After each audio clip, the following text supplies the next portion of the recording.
मेरे बहादुर दर्शकों, दी real stories के एक और रोंगटे खड़े कर देने वाले एपिसोड में आपका स्वागत है। आज रात हमारे पास आपके लिए वास्तव में कुछ भयानक है। तैयार हो जाइए, अज्ञात की गहराइयों में छिपे अंधेरे को उजागर करने का समय आ चुका है।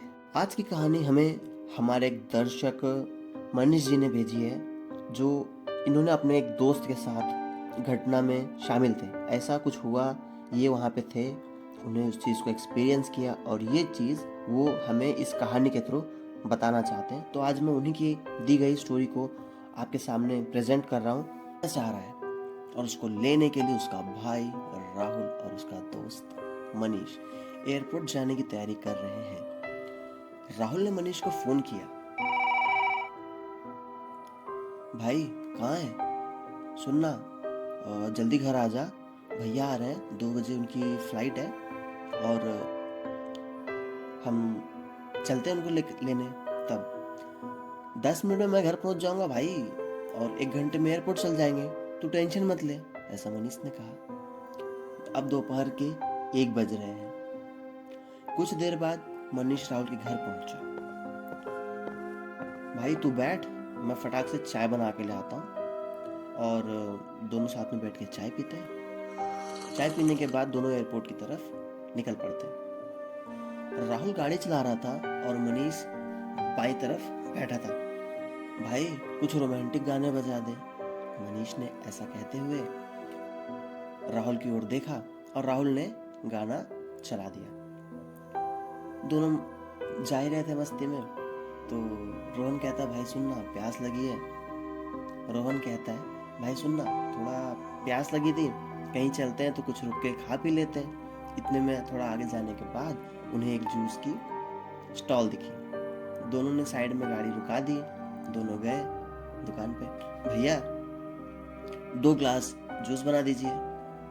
दोनों ने जूस पिया। उसके बाद वो वहाँ से एयरपोर्ट की तरफ चल पड़े।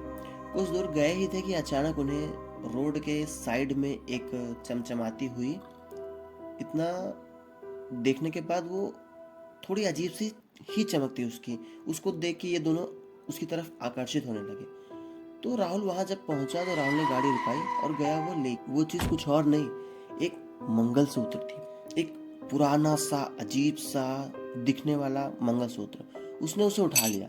उसने जैसे ही उसे उठाया, अचानक से एक अजीब सा झटका उसको लगा, लेकिन उसने इस चीज को इग्नोर कर दिया और गाड़ी में बैठा और उसने उस मंगलसूत्र को मनीष को दिखाया। मंगलसूत्र देखते ही, अब ये कितना अलग सा मंगलसूत्र है, पहले कभी ऐसा कुछ नहीं देखा, किसका हो सकता है, मनीष ने कहा। इसके बाद दोनों फटाफट फ्लाइट की ओर, फ्लाइट का टाइम हो रहा था इसलिए दोनों फटाफट एयरपोर्ट पहुंचे।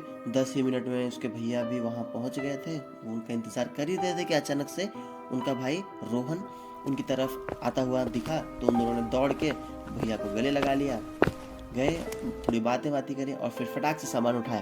भैया आप कैसे हैं, काफ़ी सफ़र कैसा रहा आपका, काफ़ी दिनों बाद वापस आए हैं आप, तो आई होप आप अच्छे से ट्रैवल किए हो, कुछ दिक्कत परेशानी ना हुई हो। राहुल ने मस्ती में कहा, भैया यहाँ तो सब ठीक है, वहाँ कैसा चल रहा है, आप बताइए, आप ऑस्ट्रेलिया में अकेले ही हैं या आपने कोई हमारे लिए भाभी भी ढूंढ रखी है, या बस ऐसे ही रहने का प्लान है।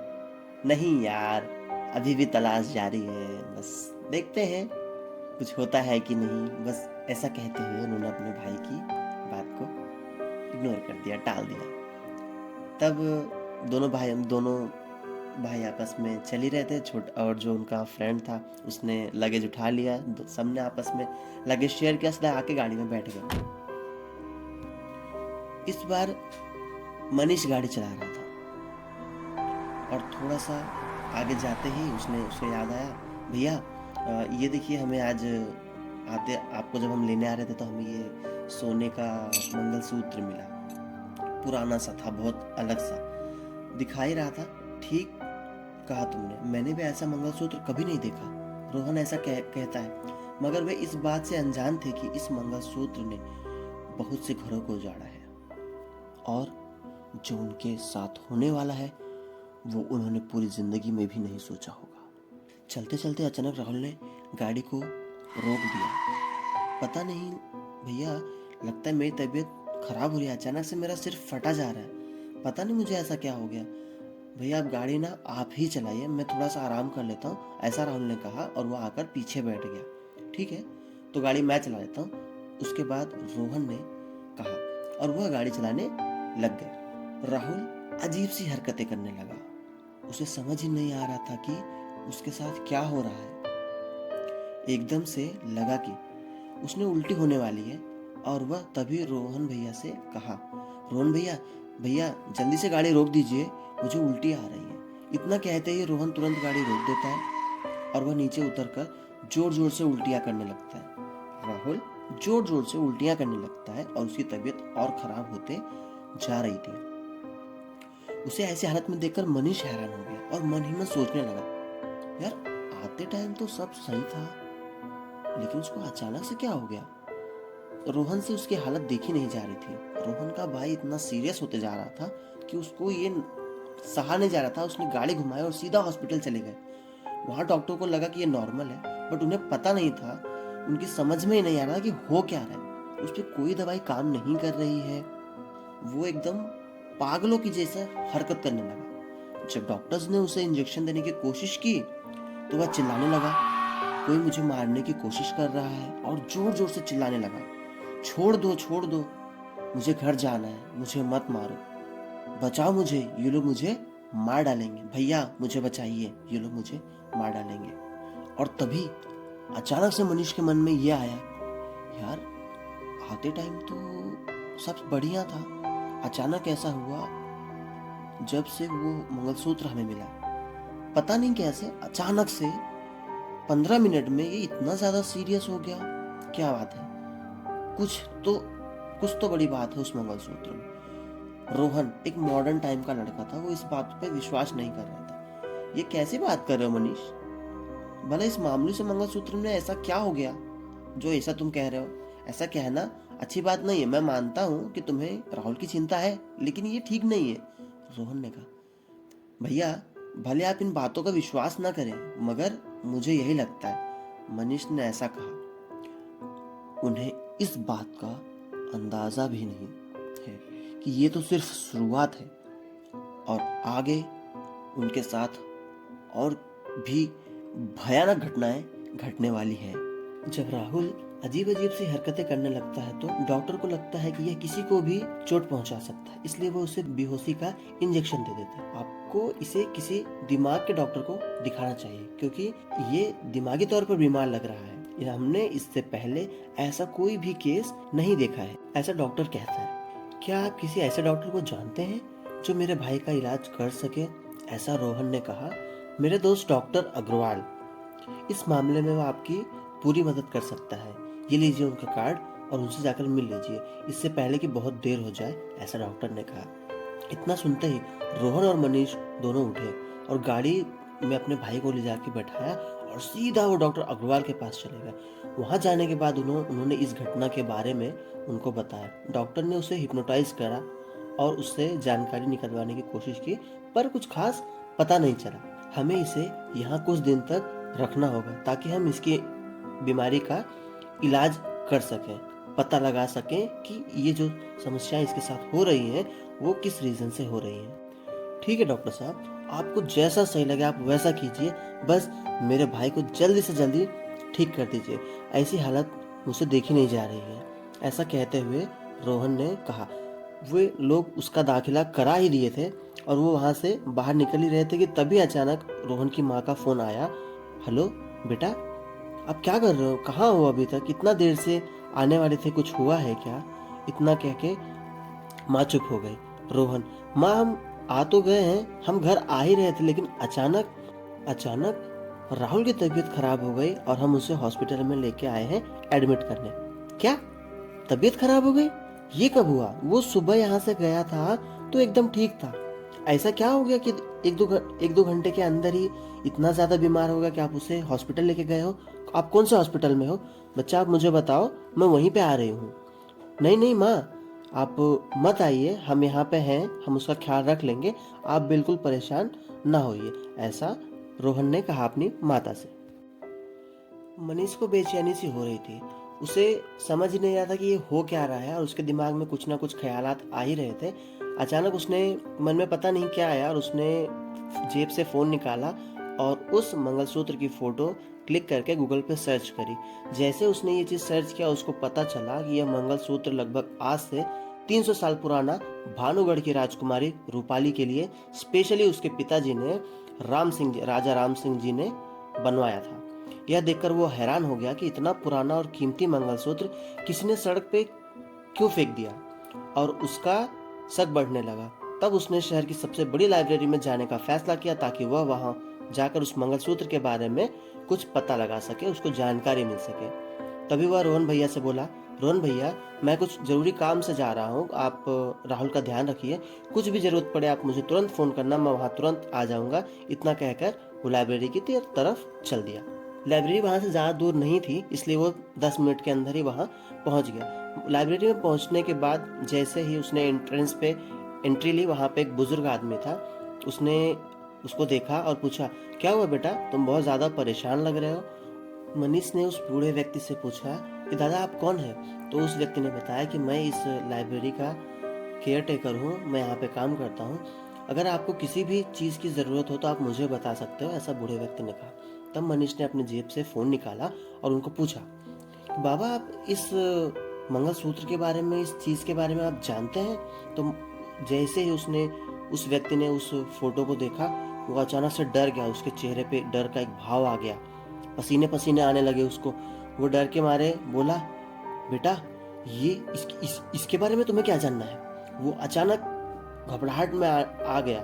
ये देखते ही उस समय मनीष भी तो कुछ घबरा सा गया था, डर सा गया था।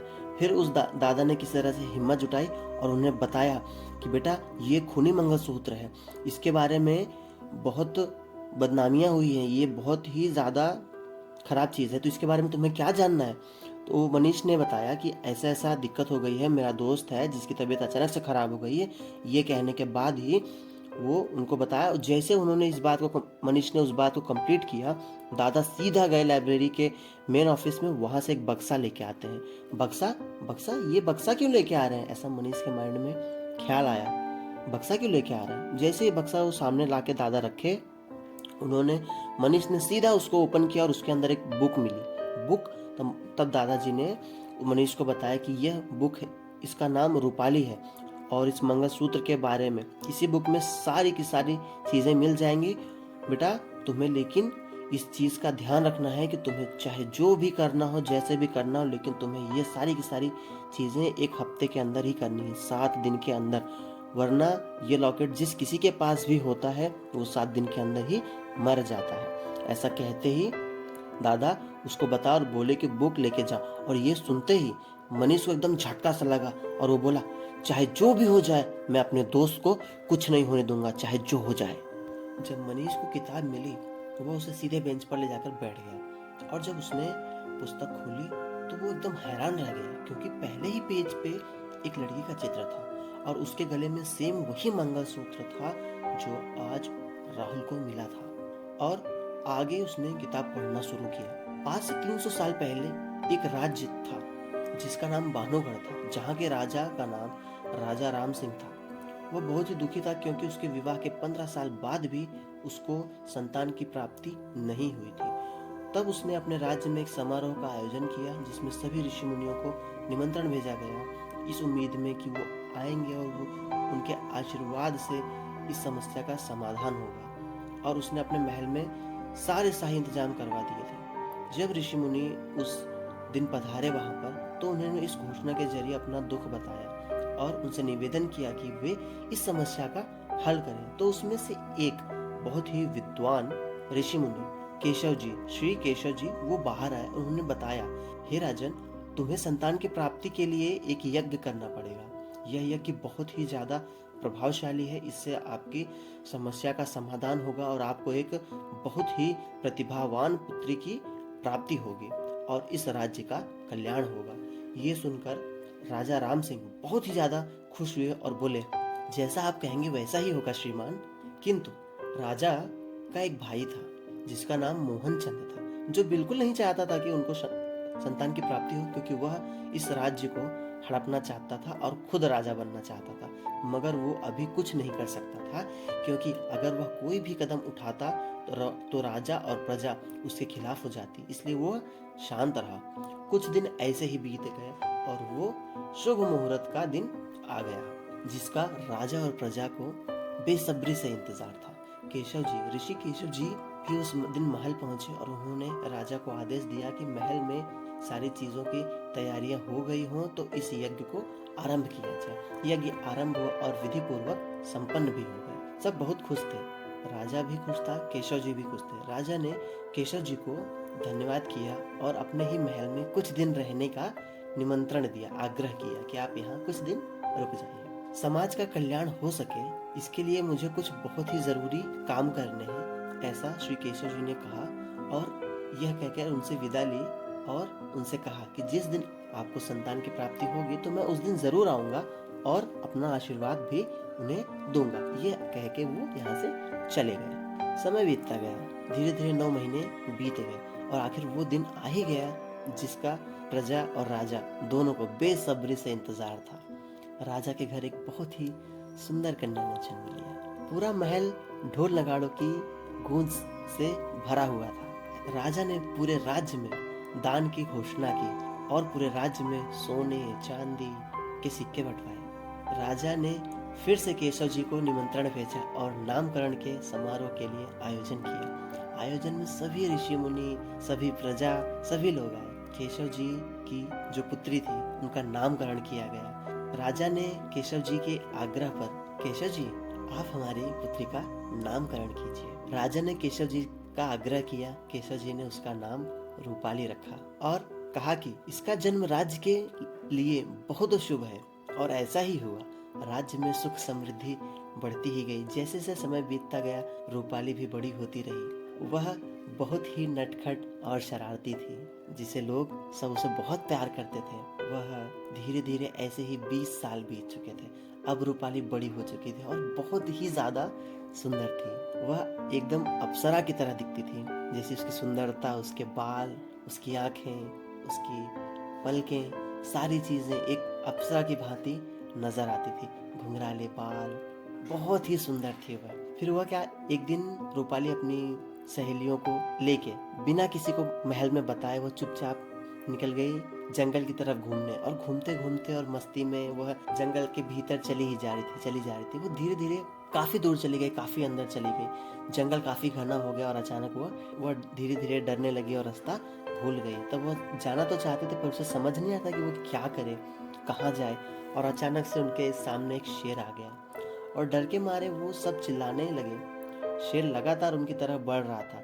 जैसे ही शेर ने छलांग लगाई, बस उनको यही लगा कि यही हमारा आखिरी दिन है। तभी अचानक एक तीर आता हुआ शेर के सीधे गले में घुस जाता है, गर्दन में घुस जाता है और वो वहीं पर मर जाता है, गिर पड़ता है। तभी रूपाली ने मुड़कर देखा, वहां पे एक सुंदर सा और हट्टा कट्टा राजकुमार था। उसे देखते ही रूपाली का मानो सारा डर ही खत्म हो गया और वह बस उसे देखती ही रही। तभी वह उनकी तरफ आया और बोला, आप ठीक तो हैं? आपको कोई चोट तो नहीं लगी? हाँ हम ठीक हैं। आपका बहुत बहुत धन्यवाद, आपने हमारी जान बचाई। वैसे आप हैं कौन?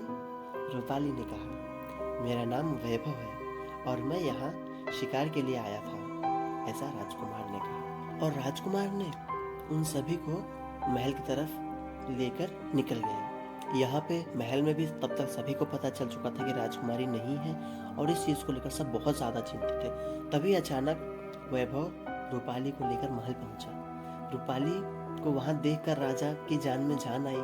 तभी रूपाली ने राजा को जंगल की घटना बताई। यह सुनकर राजा को बहुत ही ज्यादा हैरानी हुई और उसने वैभव को धन्यवाद किया। वैभव भी राजा को बहुत पसंद आ गया और उनके मन में उसे दामाद बनाने की चाह जग गई। दोस्तों, फिर इस कहानी को यहीं पे हम समाप्त करते हैं। अगले पार्ट के लिए कमेंट कीजिए और जितने ज़्यादा आपके कमेंट्स होंगे वो स्टोरी उतनी ही जल्दी आएगी। अगर आप अपनी किसी भी कहानी को अपने आप बीती या अपने किसी भी रिलेटिव्स की, पहचान की, किसी की भी आप कहानी शेयर करना चाहते हैं तो आप हमें मेल कर सकते हैं therealstories66@gmail.com। यहाँ पे। और आप सभी को धन्यवाद ये स्टोरी सुनने के लिए। शेयर करें अपने फ्रेंड्स के साथ, फैमिली के साथ, उन लोगों के साथ जो हॉरर स्टोरीज़ को सुनना चाहते हैं। तो यहीं पे अब ख़त्म करते हैं। Thank you, bye bye guys.